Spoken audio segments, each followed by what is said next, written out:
দীর্ঘ ৩৯ দিন টানা যুদ্ধের পর অবশেষে ২ সপ্তাহের যুদ্ধবিরতিতে পৌঁছেছে ইরান ও যুক্তরাষ্ট্র। তবে বহুল কাঙ্ক্ষিত এই যুদ্ধবিরতিতে যখন ইরান সহ বিশ্বজুড়ে স্বস্তির নিঃশ্বাস পড়তে শুরু করেছে, ঠিক তখনই তেহরানে আবারও হামলা চালিয়েছে যুক্তরাষ্ট্রের মদতপুষ্ট দেশ ইসরায়েল। এ নিয়ে বিস্তারিত জানাচ্ছেন শিহাব ইসলাম।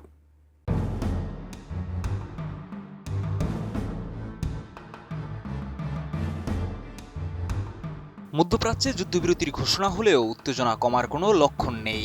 ইরান যুক্তরাষ্ট্রের ঘোষিত সাময়িক যুদ্ধবিরতির পরও ইরানে নতুন করে হামলা চালিয়েছে ইসরায়েল।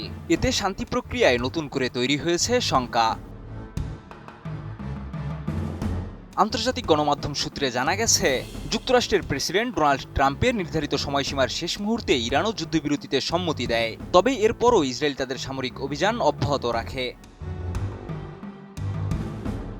ইসরায়েলি গণমাধ্যম টাইমস অফ ইসরায়েলের দাবি, বুধবার ভোরে ইরানের সামরিক স্থাপনাগুলোকে লক্ষ্য করে নতুন করে হামলা চালানো হয়েছে। তাদের মতে, যুদ্ধবিরতির পরও ইরান ইসরায়েলের দিকে ক্ষেপণাস্ত্র নিক্ষেপ চালিয়ে যাচ্ছিল, আর এর জবাব হিসেবেই এই হামলা।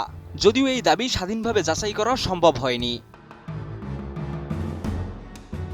এর আগে ডোনাল্ড ট্রাম্প ঘোষণা দেন, ওয়াশিংটন আপাতত ২ সপ্তাহের জন্য ইরানের সামরিক অভিযান স্থগিত রাখবে এবং ইরানের দেওয়া ১০ দফা প্রস্তাবকে আলোচনার ভিত্তি হিসেবে উল্লেখ করেন তিনি। ৩২ ইঞ্চি জেভিকো টিভি এখন মাত্র ১৫,০০০ টাকায়, সাথে পাচ্ছেন ৩ বছরের প্যানেল ওয়ারেন্টি।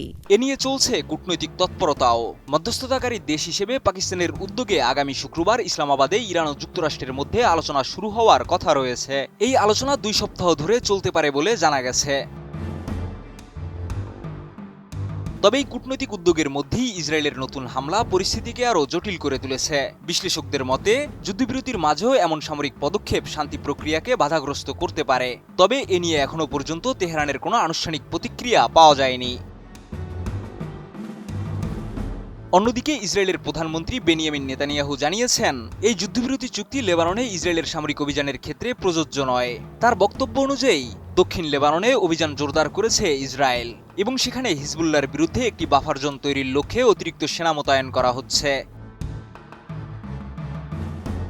সব মিলিয়ে ইরান যুক্তরাষ্ট্রের যুদ্ধবিরতি কার্যকর থাকলেও ইসরায়েলের সামরিক পদক্ষেপ এবং লেবানন ইস্যু মধ্যপ্রাচ্য পরিস্থিতিকে আরও অনিশ্চিত করে তুলেছে।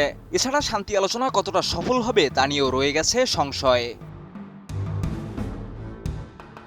শিহাব ইসলাম, ATN নিউজ।